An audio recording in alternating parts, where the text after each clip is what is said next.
to be fun kalau ngomongin soal musik ya, and then kuliner atau any kind of sport gitu, karena di situ memang lu banget. Kayak kita ngomongin soal kepindahan Ronaldo ke Arab Saudi, you know what? Semua liga Eropa tuh udah bener-bener melek banget, gila ya. Dengan pengaruh seorang Ronaldo, semua mata dunia bisa tertuju ke Liga Arab Saudi.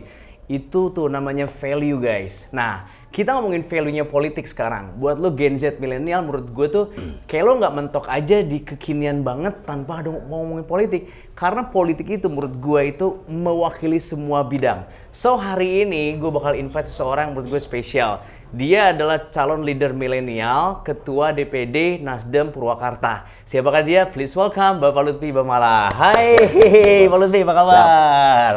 Alright, kita ngomongin banyak sama Pak Lutfi, pasti programnya tentang regenerasi ya Pak ya? Yes. Jadi kalau anak dulu ngomongin politik, menurut gue sih Pak udah kayak jago banget. Kayak kita lewat abang-abang beca tuh, kalau udah denger ngomongin politik jago banget. Ya. Terus orang-orang lagi catur ngomongin politik jago banget. Ya. Tapi anak milenial Gen Z ketika dia Instagram, TikTok, atau sosial media apapun, andai dia nggak ngomongin politik, nah ini yang harus kita kejar supaya mereka bisa melek. Pak Lutfi sebagai next leadernya milenial, kira-kira setuju banget nggak kalau anak milenial Gen Z itu melek politik, Pak?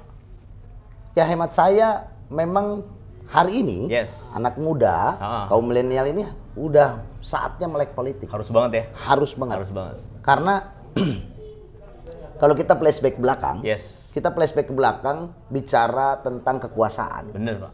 Atau bicara tentang urusan, atau bicara tentang keinginan, anak-anak muda, ataupun masyarakat pada umumnya, kan sangat berbeda sekali. Bener. Sangat berbeda sekali. Cara culture-nya ya? Yes, betul. Kalau dulu nih, kita bicara ada urusan si A atau si B atau ini keinginan ini, tuh cukup bawa apa namanya ya, bawa jagoan-jagoan yang bintang-bintang itu urusannya kelar. Oke. Tapi sekarang bos, hari ini alamnya sudah berbeda. Nah, maka sudah seharusnya, sudah sewajibnya anak muda Indonesia, mobil khusus Purwakarta atau Jawa Barat, sudah saatnya kita melek politik. Setuju. Karena masa depan bangsa hari ini ada di para politisi. Lalu kita mau menentukan masa depan untuk hanya berdiam diri atau turut serta menentukan masa depan di tangan kita. Jadi gue sih yakin kalau anak-anak muda udah sadar politik, melek politik, terlibat langsung dalam politik, maka dia terlibat dengan kemajuan bangsa ke depan. Wow. Gitu, bro. Alright, itu first statement dari Pak Lutfi. Tapi kita ngomongin sejarah dulu ya, karena Ntar bro, mau minum dulu bro. Oh minum dulu, siap. Kering ntar lo. Siap Pak Lutfi. Kering. Pak Lutfi sambil nunggu minum. Siap. Karena gue tau banget Pak Lutfi itu basicnya adalah entrepreneur ya, pengusaha yang sebenarnya kalau nggak usah terjun ke politik, lu udah nyaman. Tapi apa kepedulian seorang Pak Lutfi akhirnya mau terjun ke politik yang sebenarnya notabene orang awam tuh melek, oh gila, kok pusing banget gue di politik gitu. Apa yang mendasari Pak Lutfi akhirnya gue harus terjun ke politik supaya bisa lebih bermanfaat banyak. Karena kalau pengusaha doang lu hanya membawahi misalkan 10.000 karyawan. Tapi ketika lu jadi leader, man, come on. Seluruh Purwakarta gitu harus benar-benar menjadi tanggung jawab kita. Gimana tuh Pak? Gue cerita dikit ya. Iya boleh Pak. Gue cerita dikit. Memang begini bro. Dulu gue pikir gue masuk ke dunia politik ini tersesat. Bener. Awalnya gitu? Bener, sumpah. Gue pikir dulu gue masuk dunia politik ini gue tersesat.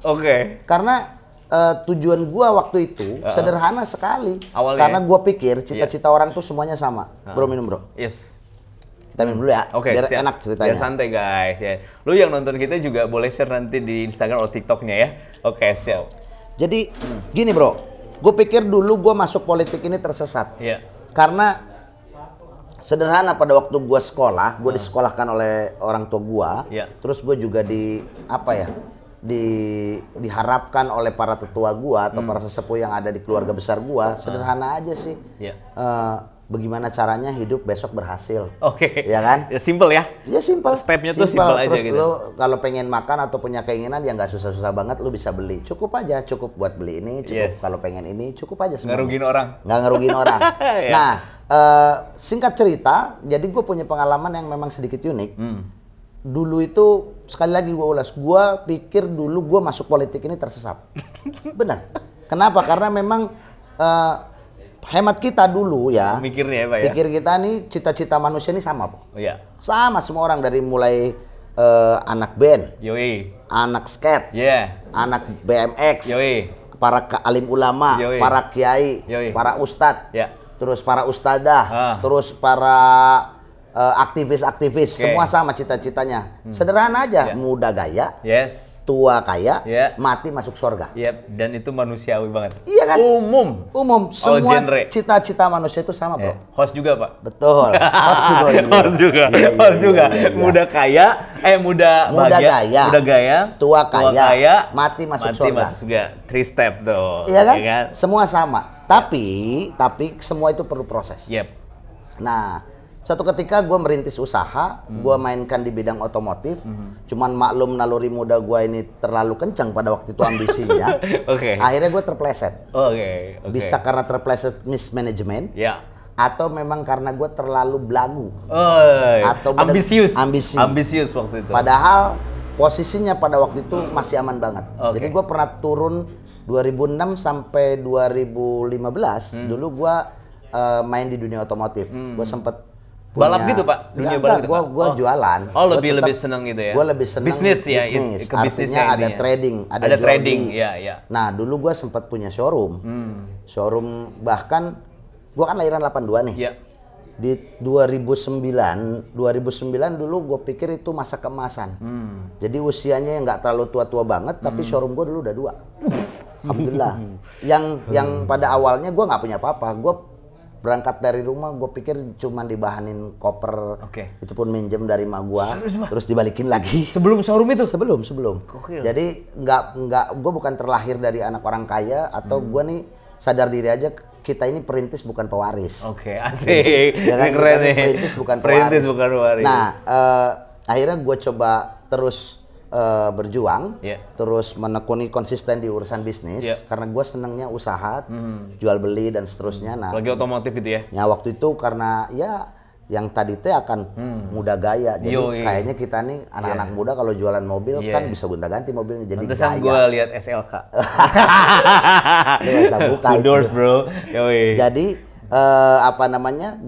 Kalau jualan mobil satu memang transaksinya besar.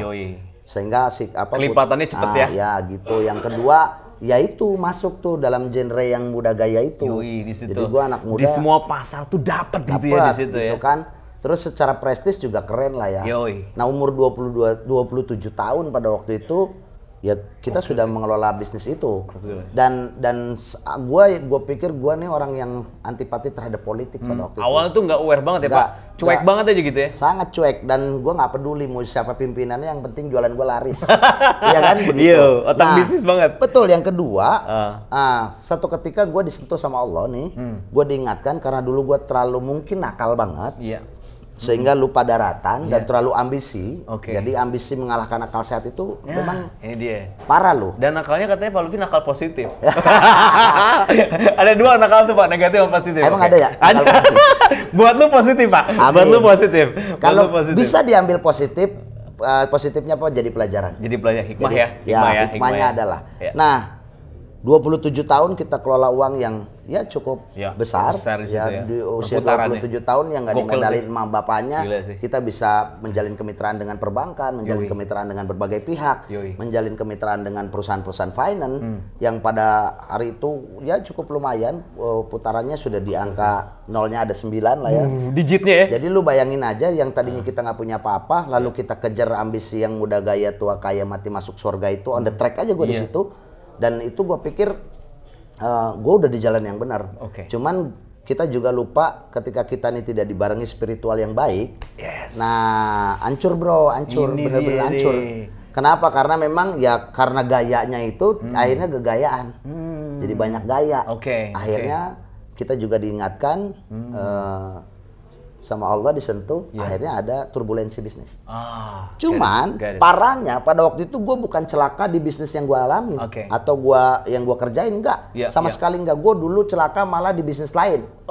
Udah ada bisnis di bisnis lain. Yang ini yang lu fokusin aman gitu, Pak? Yang sebetulnya yang kita fokus ini aman. Tapi karena ambisi mengalahkan akal sehat. Iya, karena digit lo udah segini, akhirnya melebar gitu ya. Nah, begitu. Semuanya pengen instan. Iya. Padahal umur 27 lah ya. 27. Masih wajar sebenarnya naluri ini ya. 27, bro. Ngeri ya. Lagi lucu-lucunya. Iya. Lucu-lucunya. Pas lu nengok dibilang gini, "Hai kamu," gitu ya.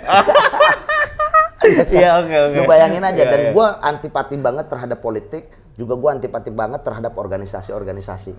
Yang gue cuman respect dulu satu aja. Karena di bidang gue businessman, atau gue coba menjadi pengusaha, atau gue juga seorang wirausaha, yang gue respect hanya satu organisasi, yaitu HIPMI, Himpunan Pengusaha Muda Indonesia. Karena di situ juga bidang banget. Betul, dan gue terlibat di sana. Dulu gue terlibat menjadi salah satu pengurus HIPMI juga, yang diketuai dulu sama Pak Haji Rustandi. Ya, Pak Haji Rustandi kita tahu orang Purwakarta, sekarang menjadi pengusaha rumah sakit yang cukup dikenal di Purwakarta. Betul. Dan di situ gue mulai denger-dengerin bahasan-bahasan tentang organisasi dan partai politik. Mulai ya? Mulai tersesat. Mulai ngeh. Cuman ada yang lebih menarik ketika gue mengalami turbulensi bisnis di luar zona yang gue mainkan, gue expand di wilayah lain, ternyata itu gagal dan kita tertipu. Dulu banyak juga tertipu. Yang akhirnya ngerembet ke bisnis utama. Nah, akhirnya ngerembet, berdampak. Berdampaknya itu sebetulnya bukan karena jualannya lemah, tapi boring. Jadi bisnis itu memang ada trennya. Ada boring. Kita udah capek, udah boring. Kejenuhan lah ya, Pak. Ya, betul. Apalagi kita gagal bisnis, dapat ngumpulin dari sini, terus kita expand di sini. Ini gagal, ini boring. Padahal lu udah ngarep banget expect-nya ini bagus. Ini bagus. Biar di sini lu udah tahu gitu. Betul. Ini gua hatam. Iya, hatam. Ini buka celah baru nih. Betul. Taunya boom. Taunya gagal bisnis. Akhirnya mengalami kerugian, dan pada waktu itu kebetulan yang gagal bukan gue sendiri, tapi banyak orang, yang gagal, sehingga rekan lah ya. Ya banyak, melibatkan orang banyak bahkan se-Indonesia tentang investasi bodong. Ini sekarang rame lagi nih, investasi waktu bodong. Itu awalnya lagi booming tahun segitu ya, Pak ya? Betul, 2011 2012 itu gila lagi boomingnya investasi yang gue sebetulnya pernah protes dulu ya sama leadernya, bahwasannya Pak, ini kok bisnis lu nggak masuk akal. Dia cuma jawab, ngapain masuk akal, yang penting masuk rekening. Kan gila ya, ambisius tuh. Gila, itu pemikiran ambisius tuh ya, Pak. Itu ambisi mengalahkan akal sehat itu. Setuju gue. Parah. Bener Pak, bener. Akhirnya gagal bisnis, dan kita belajar dari orang sekitar karena korbannya banyak sekali, sehingga gue dulu sampai nggak sempet curhat sama orang karena gue saking dengerin banyak curhatan orang. Jadi orang berkonsultasi, padahal gue pikir gue ngomong sama siapa ya, kok mereka pada curhat. Lu sendiri yang bingung, semua orang cerita. Lagi pusing. Nah, tapi di situ jiwa sosialnya naik. Jiwa sosialnya meronta. Artinya mulai terbentuk, ada rasa kepedulian satu sama lain. Nah, singkat cerita, akhirnya gue datengin kawan gue, ngajakin terlibat langsung di dunia organisasi. Dulu pertama dunia organisasi yang dikenalkan sama gue Partai Nasdem. Dari awal tuh, Pak? Dari awal gue udah diajakin Partai Nasdem. Yang kedua gue juga diajakin paguyuban. Berarti tahun berapa tuh, Pak Lutfi? Itu 2011. 11 ya? Ya, 2011. Lagi enak-enaknya jualan. Nah, terus gue juga dikenalkan dengan salah satu organisasi lembaga swadaya masyarakat. Dan gue baca satu persatu, gue kaji satu-satu. Yang pertama gue pikir gue masuk partai politik, dulu keuangan gue lagi nggak bagus, jadi nggak mungkin juga. Gue bilang gue nggak bisa nih di sini. Terus akhirnya gue coba baca, ada satu paguyuban dan satu lagi organisasi LSM. Satu organisasi LSM dan paguyuban ini gue baca ADART-nya. Anggaran dasar, anggaran rumah tangganya ini gue baca. Kalau di situ udah ngerti ya? Udah paham. Anak bisnis. Kalau itu paham. Soal financial aman. Kalau di company profile kita ada tuh, ADART itu di akte notaris. Lu bikin CP, lu bikin PT, lu ada tuh. Oh, yang ini Om Rem, aman. Gue baca satu-satu semuanya.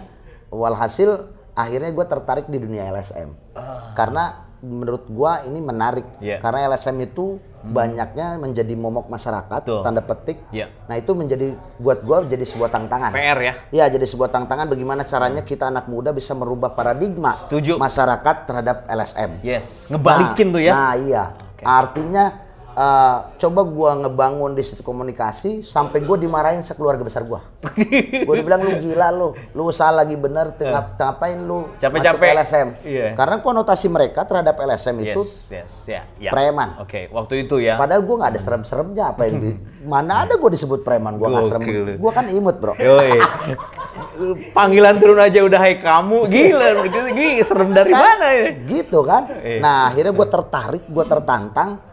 mengisi daripada gua gila pusing mikirin gagal bisnis ini dulu angkanya lumayan bos, hampir 1,8 miliar.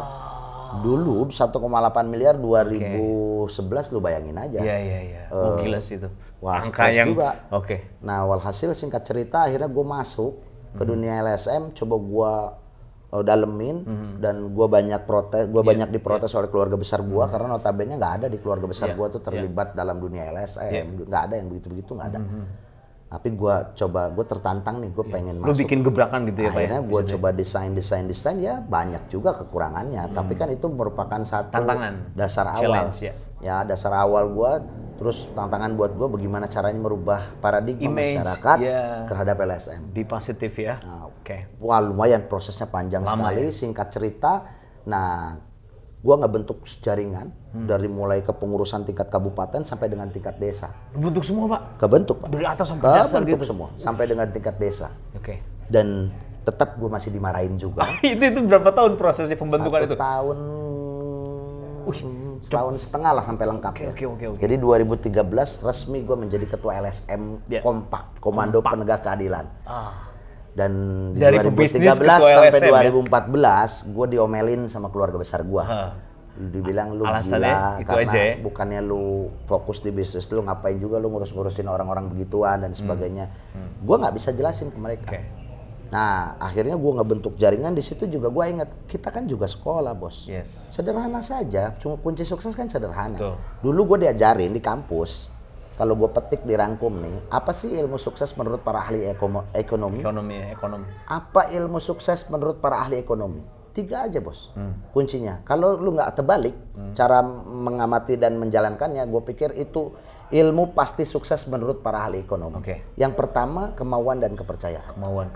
Ya sepanjang lu mau capek, lu mau belajar, lu mau menggeluti. Karena itu gue lakukan di dunia otomotif. Gue kan nggak langsung punya showroom, gue jadi mediator dulu, gue ngoteng-ngoteng dulu sampai akhirnya gue membentuk manajemen, lalu mengajak kemitraan dengan berbagai pihak. Di situ kepercayaan baru ya? Di situ kepercayaan datang. Ya, kemauannya tadi dari nol. Kemauannya ada, maka link and match dengan kepercayaan. Itu yang pertama. Lalu yang kedua, networking. Link kan. Nah, network kita terbentuk dengan baik, jaringan kita terbentuk dengan baik, maka bisnis itu berjalan. Lalu yang ketiga baru bicara modal. Ini yang terakhir nih, modal ini. Kadang-kadang nih kawan-kawan kita nih, teman-teman suka kebalik. Di awal dulu kadang ditaruh, itu akhirnya modal. Mereka nggak move. Jadi, lu kenapa lu diam aja? Gua nggak punya modal. Lu kerja, kerjaan lagi susah. Lalu usaha dong. Lu gua nggak punya modal. Ntar lu dikasih modal. Beli juga. Gue mesti jualan apa? Mati, gue bilang lu. Karena mati. Kemauannya itu dulu. Karena nggak punya kemauan. Iya bener. Dia tiba-tiba modal, ntar udah dikasih modal, dikasih judul nih lu saya ini. Dia tanya terus gue jual kemana? Dia tanya pasar. Dia nggak mau bangun jaringan. Padahal di awal pertanyaan udah mau modal dulu. Nah ini yang menjadi salah. Akhirnya begitu gue ngebentuk jaringan, kok gue pikir kok sama ya. Sama halnya ketika gue membangun, merintis usaha gue di bidang otomotif dari mulai tingkat mediator sampai dengan gue menjadi owner, sama. Pondasinya sama, strukturnya itu aja. Strukturnya begitu. Jaringannya kebentuk. Habis itu baru bicara modal.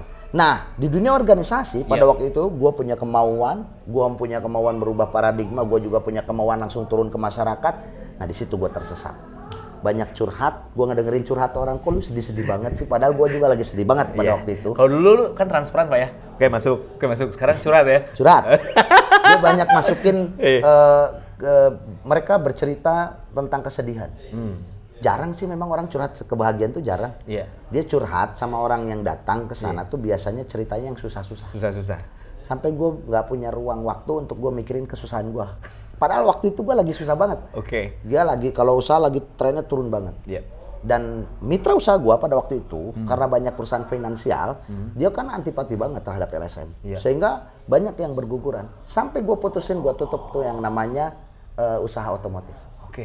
Tutup tuh Pak, akhirnya resmi. Tutup aja. Tahun berapa tuh Pak? 2015. Gila itu, ini dirintis dari awal ditutup? Tutup sama gue, karena gue bilang gue mesti ganti judul. Karena mereka nggak bisa sepaham dengan apa yang sedang gue geluti hari ini. Berarti ini episode baru lah ya? Ya, episode baru. Gue buka lembaran baru di dunia LSM, gue banyak dengerin orang curhat, lalu ada keinginan gue coba bagaimana, apa yang bisa gue kerjakan buat dia. Nah di situ mulai dan tetap dimarahin terus. Bilang lu gokil, lu gila, lu apa yang ada di pala lu dan sebagainya. Gimana? Gue bilang ini dunia gue, lu doain aja deh. Mudah-mudahan ini gue bisa berhasil. Ini prestasi dari keluarga ya? Betul. Nah, saya bilang gue punya keyakinan orang strukturnya sama kok, punya kemauan, kepercayaan, network, baru bicara modal. Nah, di sini coba gue beralih bisnis gua karena gue juga senang di urusan kontraktor, gue juga senang di dunia supplier.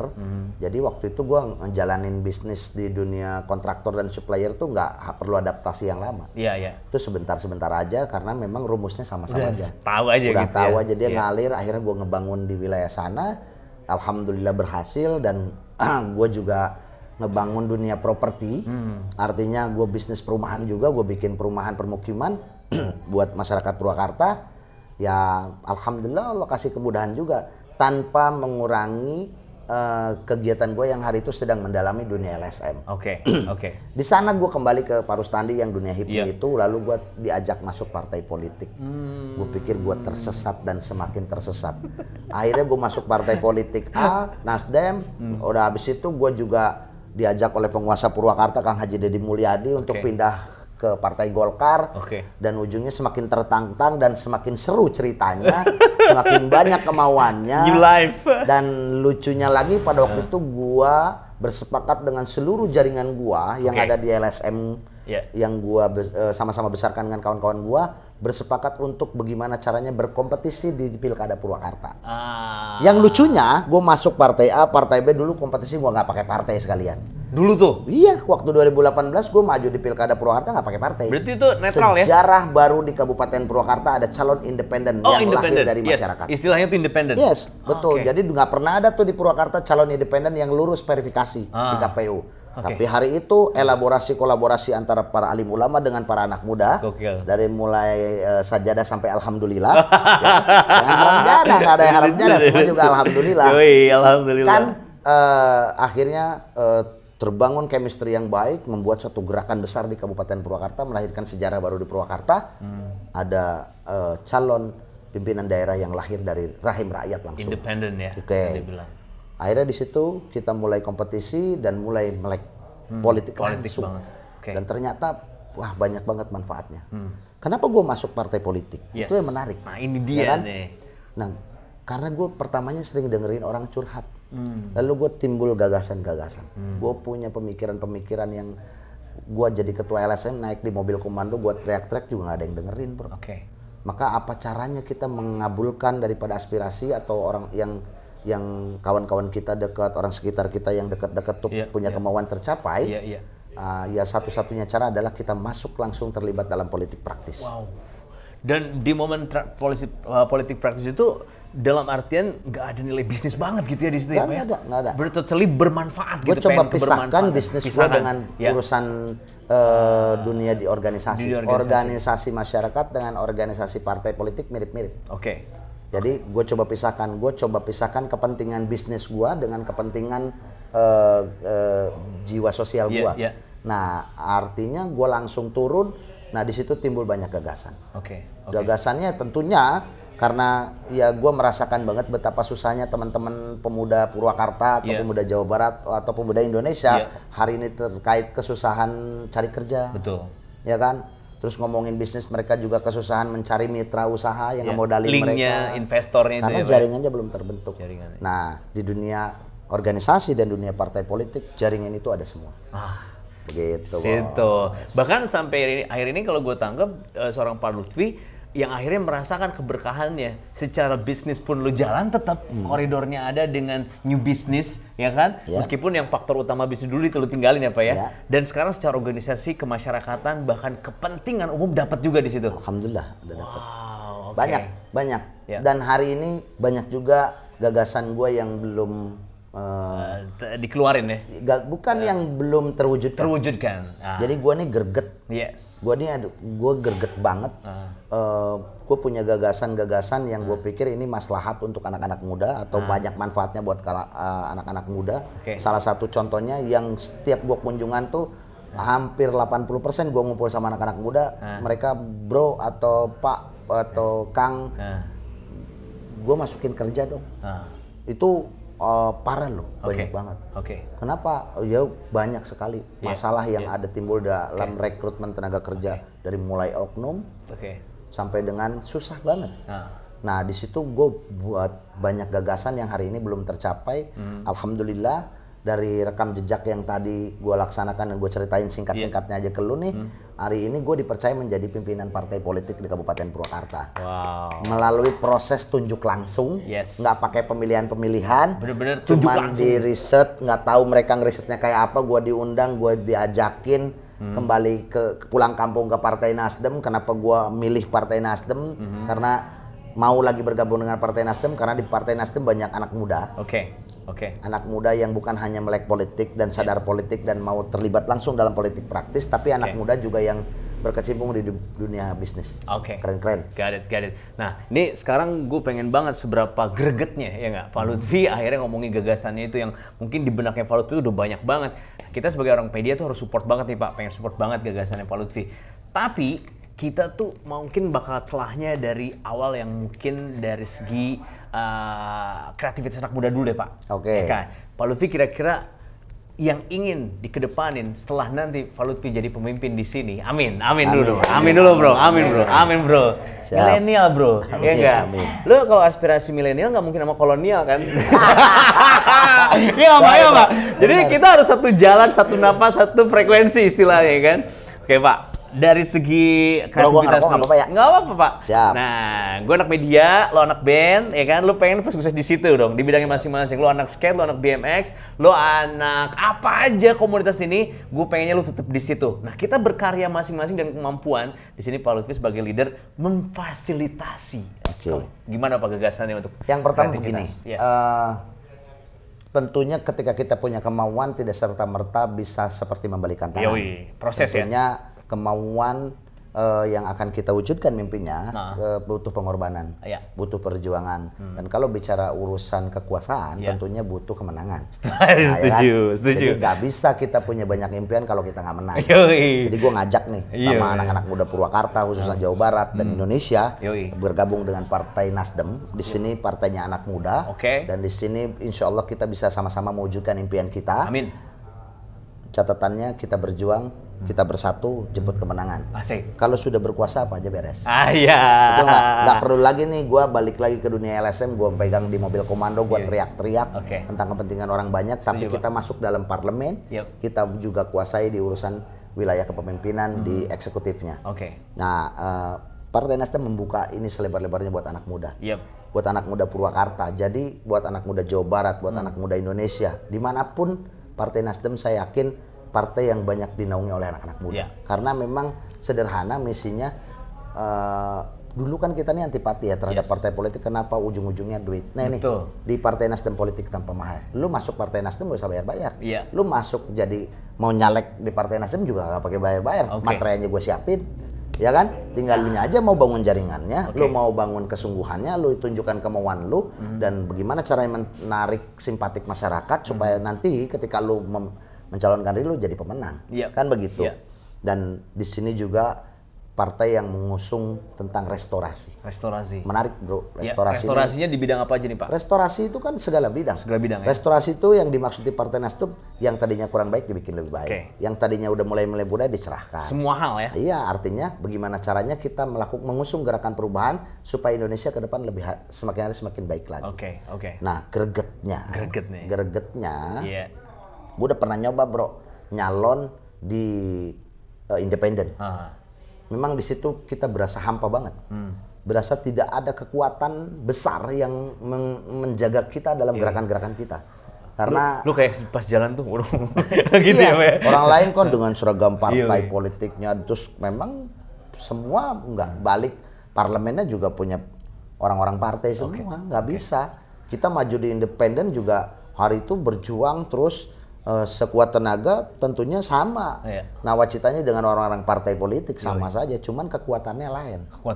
Kekuatannya lain. Kalau partai politik ini ada bapaknya.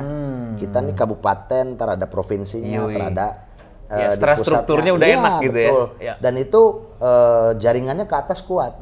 Tidak hanya di sini saja, tapi ke atasnya juga kuat.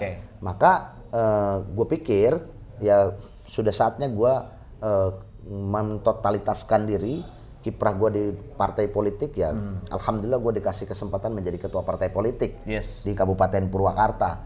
Dan saya yakinkan Nasdem besok, ketika Nasdem di Kabupaten Purwakarta menang ataupun Indonesia menang, gue bicara Purwakarta dulu deh, gue kan pimpinan Purwakarta nih. Gue yakinkan besok ketika Nasdem menang di Kabupaten Purwakarta, yang pertama kita usulkan di parlemen adalah bagaimana caranya mengurangi angka pengangguran. Oke, that's the point ya. Poin pertama itu. Betul, dan itu semua harus dibuat aturannya. Perdanya harus dibikin, undang-undangnya harus dibikin. Nah, gue punya gagasan yang dulu sampai sekarang belum tercapai. Mudah-mudahan besok menang Nasdem, gagasan gue, insya Allah gue akan masukkan di parlemen dan itu dijadikan undang-undang supaya memudahkan anak-anak muda Purwakarta dapat kerjaan. That's point awal itu. Iya. Apa programnya? Mobbing Locker. Mobbing Locker. Yes. Oke, jelasin nih Pak. Mobil keliling lowongan kerja. Jadi udah nggak bagus, bro, udah nggak bagus. Sekarang teknologinya sudah canggih. Tapi kan nggak sedikit juga anak-anak muda Purwakarta yang masih gaptek. Iya kan? Sekarang daftar online itu, tapi banyak bos orang-orang yang di pinggir sana yang ada tinggal di desa yang tidak semuanya melek digital. Padahal atau kuota udah di mana-mana ya Pak ya. Padahal handphone hari ini kan sudah menjadi kebutuhan sangat penting. Sudah sangat terjangkau. Lu kemarin ya, WA nih ada trouble. Bener. Berapa jam? Buset. Semua pun. Parah. Wah, parah banget. Bisnis stop. Bisnis juga ribet. Oh, coba. Kan cuma ada ini, ada itu ya kan nggak bisa langsung dimutasi sesederhana itu. Nah artinya walaupun ya tetap anak muda juga harus melek politik, melek teknologi dan seterusnya. Tapi nanti kita sebagai orang-orang yang punya cita-cita mulia atau pengen memajukan wilayahnya masing-masing, kalau gua bilang Mobbing Locker ini adalah sarana efektif untuk menghantarkan atau melaksanakan amanah Pancasila Sila kelima. Keadilan sosial bagi seluruh rakyat Indonesia. Keadilan sosial harus dirasakan oleh seluruh masyarakat Indonesia. Keadilan sosial harus terasa bagi kita seluruh rakyatnya. Termasuk nantinya orang-orang yang duduk di parlemen dari Partai Nasdem. Coba-coba aja lo kalau udah duduk nggak ngelaksanain ini. Saya berkomitmen tegas terhadap seluruh jajaran Partai Nasdem. Listen up bro, Kan besok kalau udah jadi itu Mobbing Locker harus jadi program utama. Mobil keliling lowongan kerja. Komit ya Pak ya? Komit. Udah komit banget. Jadi dihantarkan, peluang pekerjaannya dihantarkan ke setiap desa. Banget. Nah di situ kita bisa menghindari oknum daripada itu dia Pak. Gue setuju banget ini. Oknum-oknum yang suka main di urusan tenaga kerja bayar-bayar tuh. Ini kalau oke, gue potong dulu Pak. Tadi gue urusin sedikit guys. Jadi kita nih anak muda, anak milenial, lo yang bener-bener masih bingung banget dengan politik ini. Nah kita Pak Lutfi datang sini atau sebagai pemimpin mau merubah mindset itu supaya politik itu tuh santai, politik itu asik, seru. Karena semua bidang itu di atas itu pasti ada politik. Betul. Nah otomatis lo kalau udah melek politik lo jadi tahu ternyata nggak sekejam itu, nggak se ekstrim itu. Buktinya bisnis bros, akhirnya tersesat di politik dan itu jalan yang lurus, ya kan? Nah, yang kedua sekarang program gregetnya itu adalah Mobbing Locker. Buat lu yang selama ini akhirnya mentok mau kerja kok susah amat harus ngeluarin modal, Pak, itu gue denger banget. Kok gila nih orang kapan mau kerjanya kalau di modal udah harus 15 juta dulu lah, sekian juta. Di situ ya, Pak? Ke ini lo, apa kegelisahan lo yang selama ini? Greget di situ. Gregetnya ya. Gak banyak juga anak-anak muda yang di lingkungan gue aja datang ke gue jadi korban oknum calon tenaga kerja.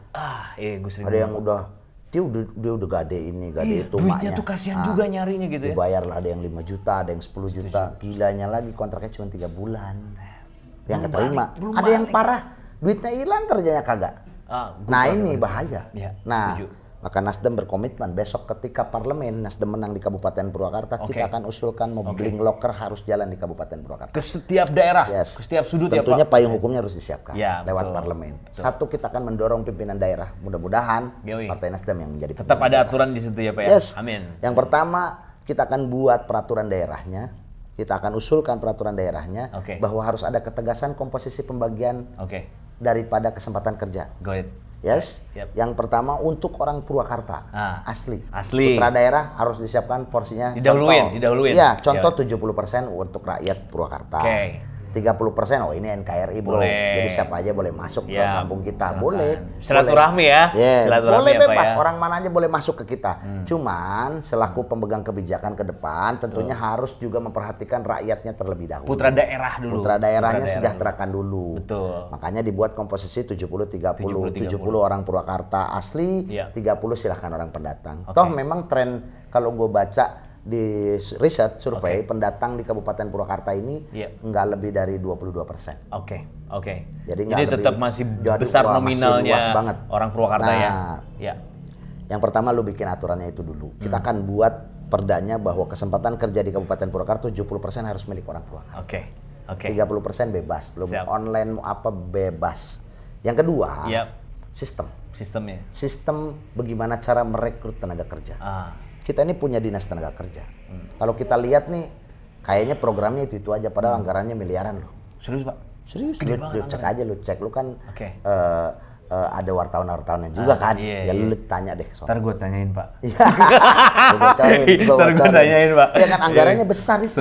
Anggarannya besar. Siap. Nah kenapa nggak beli sih? Kalau kita hari ini dipertontonkan, alhamdulillah, Pemda Purwakarta hari ini lewat program DBHP, dana bagi hasil pajak di setiap desa yang dibelikan ambulan. Kenapa sih ambulan hari ini ada di setiap desa? Ya sebetulnya itu dari DBHP, dana bagi hasil pajak yang ya dari rakyat juga. Dari rakyat tapi itu kan menjadi sarana kemudahan buat masyarakat Purwakarta di setiap desa punya ambulan. Jadi kalau ada yang sakit cepat ditindak. Nah ini dalam bidang kesehatan. Nah itu di bidang kesehatan. Nah hari ini apa salahnya Pemda Purwakarta atau masyarakat Purwakarta atau DPR mengusulkan itu. Mengusulkan itu, beli aja, anggaran juga banyak-banyak banget. Beli mobil berapa biji, misalnya 5 biji atau berapa biji. Jadi perusahaan nanti kita undang, ya kan? Kita undang, kita elaborasikan dengan dinas kita terkait, dinas tenaga kerja. Besok lu kalau butuh tenaga kerja lapor dulu bro. Lapor dulu. Gak usah bingung kemana nyarinya. Jangan lu nanti kasak kusuk bawa kawannya juga yang dari luar apa. Ini banyak kejadian. Makan orang-orang sini ini agak kesulitan. Karena memang sudah dikuasai mereka. Nah besok untuk transparansi publik, kan amanah undang-undang juga 2014 tahun, amanah undang-undang 14 tahun 2008 kalau nggak salah. Itu transparansi informasi publik, termasuk kesempatan kerja harus juga ditransparan. Banyak hari ini yang sudah nge-share sini butuh lowongan kerja tapi pada prakteknya, ternyata di ujungnya banyak juga oknumnya gitu. Gua nggak bilang semuanya tapi oknumnya adalah bahkan banyak. Jadi, nah bagaimana caranya membagi rata? Nah kalau terkoneksi, nanti lapor ke sini. Pemda Purwakarta atau pemerintah daerah Purwakarta menyiapkan fasilitasnya, tetap yang ngeceknya, yang ngetesnya itu dari pabrik tersebut atau dari perusahaan tersebut, ya kan dari perusahaan manapun silakan. Tapi tesnya, one day system. One day system. Lu butuh berapa? Gue butuh 100. 70 punya orang kita ya. 30 lu mau online mau silakan. Apa terserah lu deh. Sebar. Ya terserah lu dah pokoknya. Tapi 70 yang ini yang dibagikan. Misalnya ke desa A 10, desa B 10, desa C dan seterusnya. Di desa A misalnya kuotanya butuhnya 10. Nah, lu umumin di situ. Lu bisa umumin juga kita bangun peradaban berbasis masjid juga bisa. Gokil banget. Ya kan? Masjid. Iya jangan cuman masjid innalillahi wa inna sekali-kali assalamualaikum di sini akan ada lowongan dari perusahaan A, anak-anak muda yang dan itu sah saja orang menyampaikan kebaikan. Kesejahteraan. Baikan bro, ini positif. Keren banget. Iya kan? Jadi masjid bukan hanya yang mangga ibu-ibu di Arantos. Dana yang terkumpul. Nah, kan? Bukan hanya itu. Coba juga sampaikan. Nah tapi kalau tidak didorong dari pemerintahan daerah ini nggak bisa bro. Jadi misalnya di desa A butuh 10. Ya kan? Butuh 10 nih, kuotanya lu 10. Nah, di situ misalnya ada 50 yang daftar. Nah, hari itu juga lu tes di situ. Seleksi di situ, umumkan hari itu juga di situ. Dan benar-benar akhirnya nanti ketahuan kita membutuhkan orang the right man on the right place. Jadi seleksi yang tepat tanpa ada biaya apapun, tapi kemauan dan memang orang itu punya kompeten di bidangnya. Betul. Kan yang ngetesnya juga perusahaannya. Tapi pemerintah memfasilitasi terkait support bagaimana di situ cara, ya. Betul. Supaya ada link and match antara si investor yang sedang melakukan kegiatan usaha di Purwakarta juga membawa dampak positif terhadap masyarakat Purwakarta. Gokil sih. Itu satu, masih banyak yang lainnya. Gue saranin sih Pak, lu keep dulu deh. Soalnya takut ada yang nyontek. Gua cariin itu. Iya, pokoknya satu dulu ya. Jadi sekarang program Pak Lutfi ya sebagai ketua DPD Nasdem Jawa Purwakarta punya program yang benar-benar namanya adalah Mobbing Locker. Dan ini benar-benar pengen tepat banget supaya tepat sasaran sampai ke daerah. Nantinya yang masuk itu, lu nggak pusing lagi dengan ngeluarin modal di awal berapa. Lu nggak pusing lagi nyari kerja kemana, lu gimana cara ngelamar ke perusahaan apa. Di situ sudah difasilitasi oleh pemerintah dan support perusahaan ada di situ. Oke, so pesan gue menangin dulu Pak Lutfinya. Biar bersatu aman. berjuang menang. Nasdem, oke guys. Nanti episode berikutnya kita bakal gali lagi apa kira-kira kegelisahan gagasan Pak Lutfi untuk program berikutnya buat anak muda. Alright, stay right here. Gue Banyu, Pak Lutfi pamit. See you guys. Thank you.